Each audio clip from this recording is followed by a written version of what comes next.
В рамках летнего фестиваля «Летний позитив» мы сегодня проводим военно-спортивную игру «Таежный герой» на полигоне Центра профессиональной подготовки Министерства внутренних дел по Республике Саха-Якутия.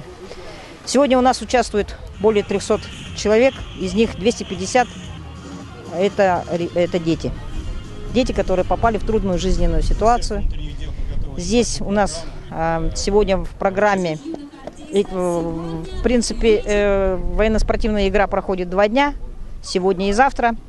В программе у нас показательные выступления наших кинологов, СОБРа, ОМОН. Ну и, конечно, мы будем показывать и военную технику.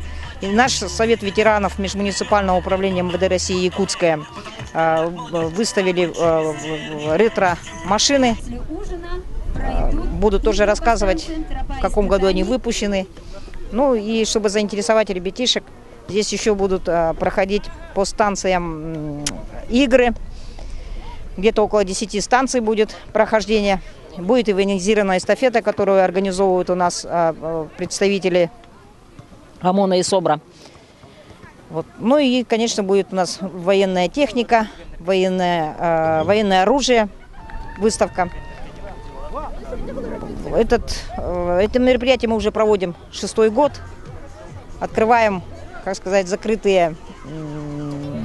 Наш полигон, он закрытый, в принципе, тут не каждый может заезжать. Но сегодня на 2 дня мы его открыли для наших ребятишек города Якутска. Ребятишки эти у нас с округов